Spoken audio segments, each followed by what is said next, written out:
Hello, welcome to the next video in the series on depression.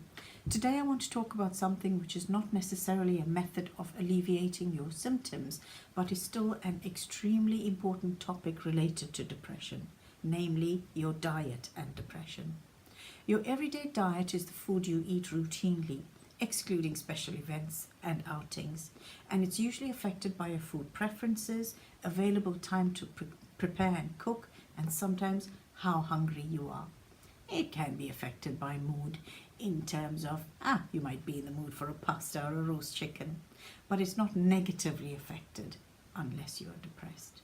And then even healthy eaters will find that their regular eating habits change, and generally not for the better.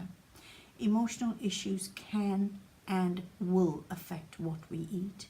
The day-to-day diet of somebody suffering from depression is quite different from that of someone who isn't. My clients have described their diets as woefully inadequate in terms of nutritional value, and usually consisting of microwave meals, takeaways, the children's leftover food, or nothing at all. This comfort eating is, just as the term states, used to bring solace to yourself, using food as a means of bringing about this comfort. One of my clients suffering with stress-related depression described how she could just about feed the kids by popping pizza or fish fingers into the oven, but she didn't have the energy afterwards to feed herself, so she'd have an ice cream instead or some cake. If those weren't available, a phone in one hand and a menu in the other was all she needed, and this became a regular occurrence, and this is not uncommon. This is not a good state of affairs. I mentioned in earlier videos that while depressed, we can find ourselves engaged in a vicious cycle. For example, feeling depressed, becoming inactive, followed by feeling guilty, procrastination, more guilt, and deeper depression. We find it here once again in terms of our diet. Depression leaves us feeling tired and unmotivated. That tiredness robs us of the energy to cook nutritionally balanced meals, so we go for the easiest option, because we have to feed ourselves at some point. That easiest option is quite often poor quality food that comes in a box from your local takeaway joint or a fast food outlet, or pizza, for instance, that simply requires some oven time and a knife to cut it with. So this cycle goes like this: depression, bad food choices, poor nutrition, bloating, weight gain, insulin spikes, emotional crash, deeper depression. Yes, I know you are conserving energy, and I know that you're not feeling motivated to cook or put together a salad, for instance. But the bottom line is this: you have to. No one is going to stop the cycle but you. If you've managed to convince yourself that eating rubbish food is comforting you, then you are kidding yourself. It's not. You are simply adapting your mind to believing whatever you are telling it. And I might go so far as to say that you are lying to yourself. You're certainly not doing yourself any favors. Neglecting your body's nutritional needs will just make you feel worse. I'm not saying that takeouts don't have their place, they do.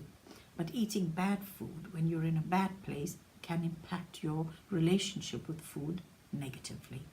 We know the drill with bad food.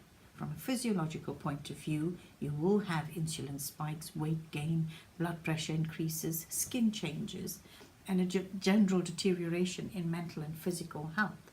If you're having difficulty eating at all, you may find yourself dropping weight dramatically, and this gives rise to a whole new layer of problems. And then there's the emotional fallout from all of this, especially if you have been eating well before you felt depressed. You will feel emotional and physiological effects about neglecting your body, and you'll feel demotivated, fat, and unhealthy. I'm not saying that you have to make yourself gourmet meals or complicated ones which require several steps and too much prep. Simple meals that are filling and satisfying is what you need. Pick the foods you like to eat and turn them into a nutritious meal. Balance out your meal with protein, fats, carbs, vegetables. You'll feel better physically, and if you do, you are giving yourself a chance to feel better mentally. This is the least you could do. Give yourself a fair chance of doing better. Don't just say, I'm feeling bad, I'll do better tomorrow. Do better today, immediately. Don't eat bad food just because you're not feeling your best. It's very easy to get into bad habits, so you have to make a concerted effort not to.